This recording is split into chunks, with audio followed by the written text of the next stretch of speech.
देश में अंतरिम सरकार के गठन को 100 घंटे से ज्यादा हो गए हैं, लेकिन हिंदुओं के खिलाफ हिंसा थम नहीं रही है। बांग्लादेश में हिंसा भड़काने के बाद अब तक कई हिंदू मंदिरों, हिंदुओं के घरों और व्यावसायिक प्रतिष्ठानों को निशाना बनाया गया है। बांग्लादेश में कट्टरपंथी सोच वाले उपद्रवी जमकर आतंक मचा रहे हैं, लेकिन रफाह में इजरायली हमले पर शोर मचाने वाले सेकुलर लोग बांग्लादेश में हिंदुओं पर हो रहे अत्याचार पर चुप्पी साधे बैठे हैं।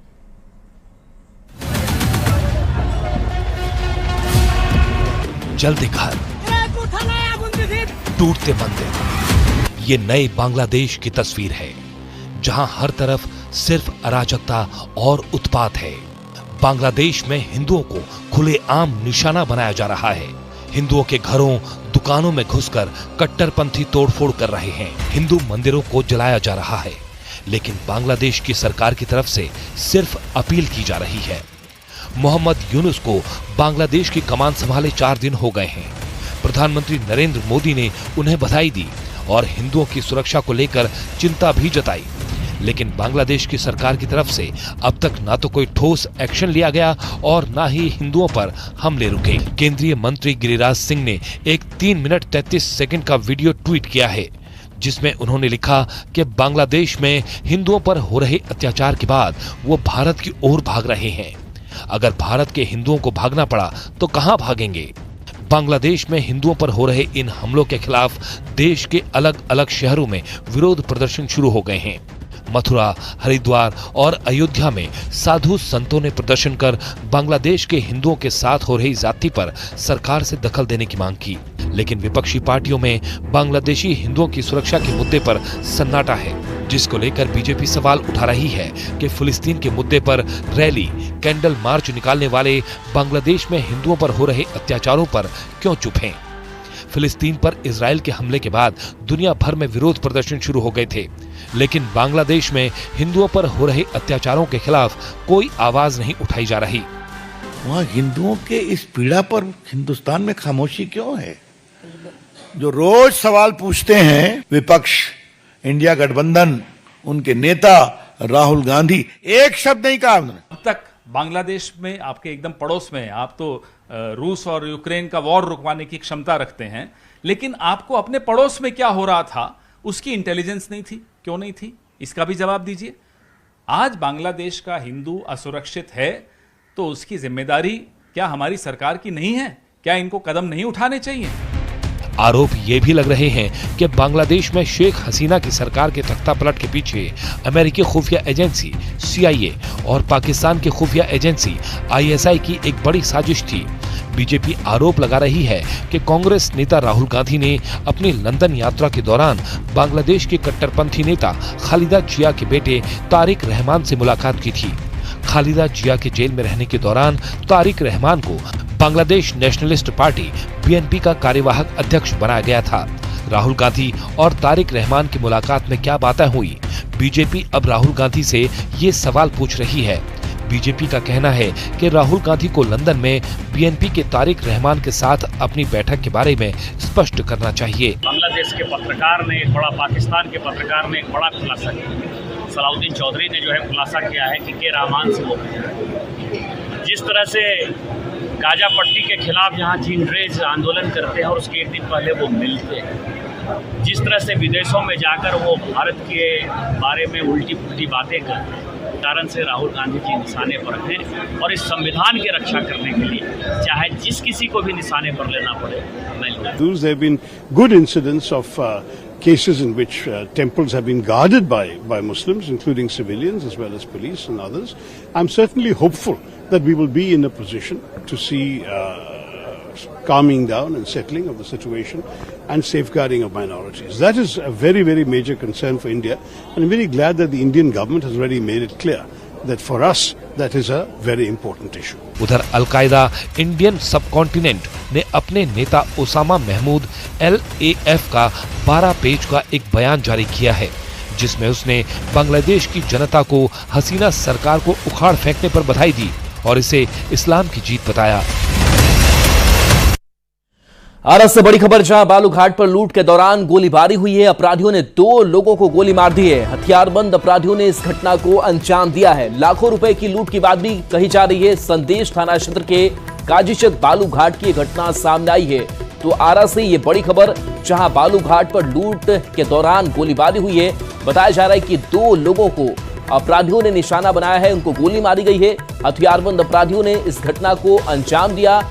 लाखों रुपए की लूट हुई और इस दौरान फायरिंग भी की गई है। संदेश थाना क्षेत्र के काजीचक बालूघाट की यह घटना सामने आई है। तो अपराधियों ने 2 लोगों को गोली मारी है। वहीं पुलिस पूरे मामले की तफ्तीश करने में जुटी हुई है। तो आरा से खबर, जहां बेखौफ अपराधियों ने इस घटना को अंजाम दिया है। बालूघाट पर लूट के दौरान गोलीबारी की गई। अपराधियों ने बताया जा रहा है कि लाखों रुपए लूट भी लिए और 2 लोगों को गोली भी मारी गई है।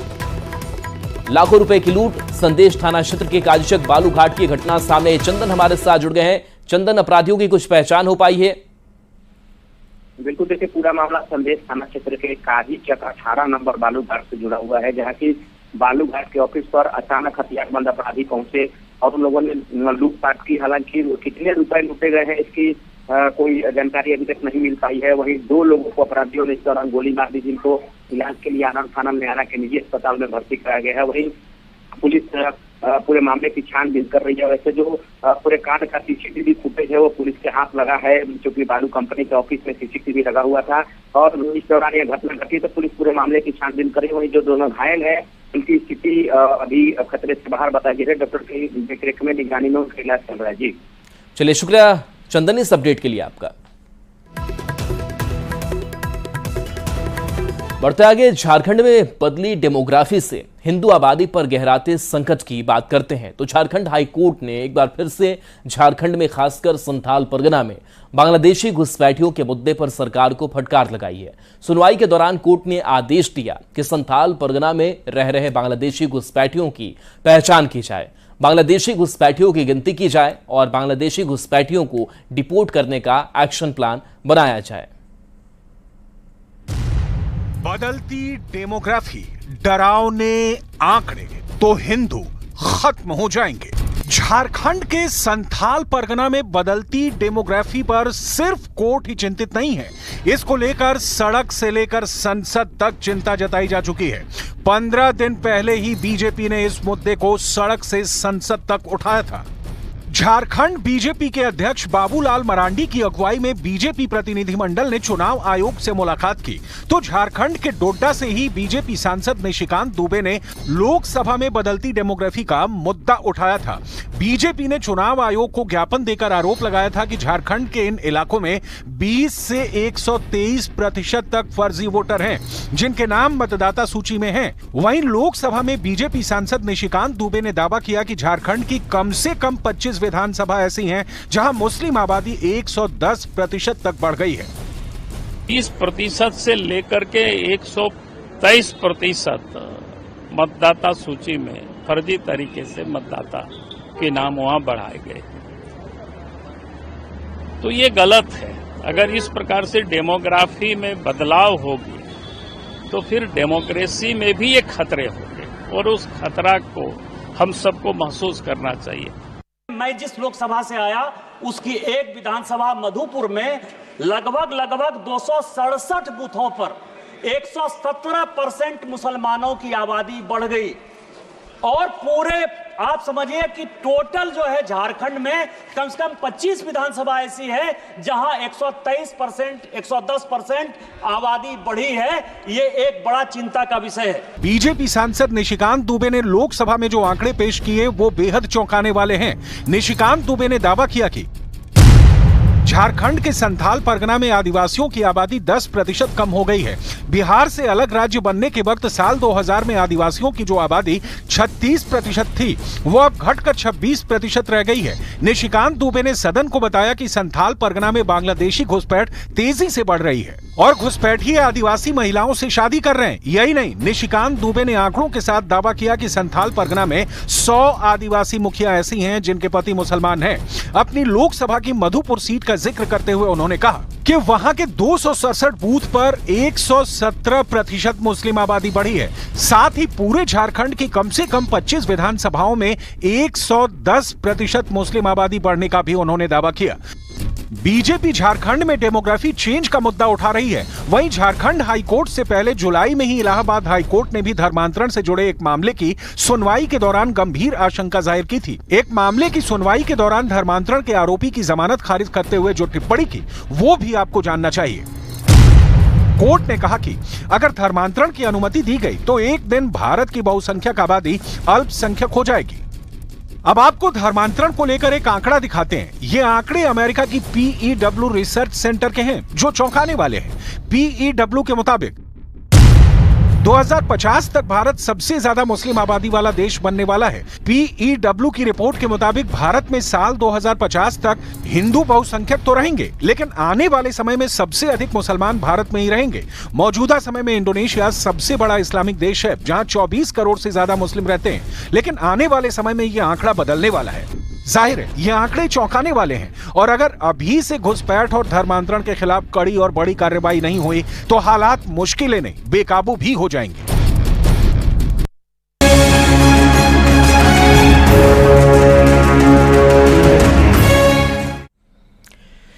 महिला डॉक्टर की हत्या करने वाला आरोपी संजय रॉय फिलहाल सलाखों के पीछे है, लेकिन सवाल है कि उसने ट्रेनी डॉक्टर से रेप के बाद उसकी बेरहमी से क्यों हत्या कर दी। आखिर आरोपी की क्राइम कुंडली क्या है, आपको इस रिपोर्ट में बताते हैं।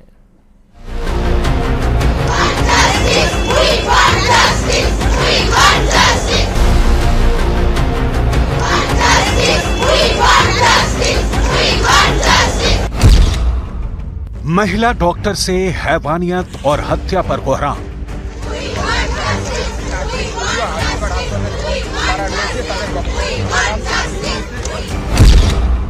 मेडिकल छात्र और स्टाफ सड़क पर उतरे।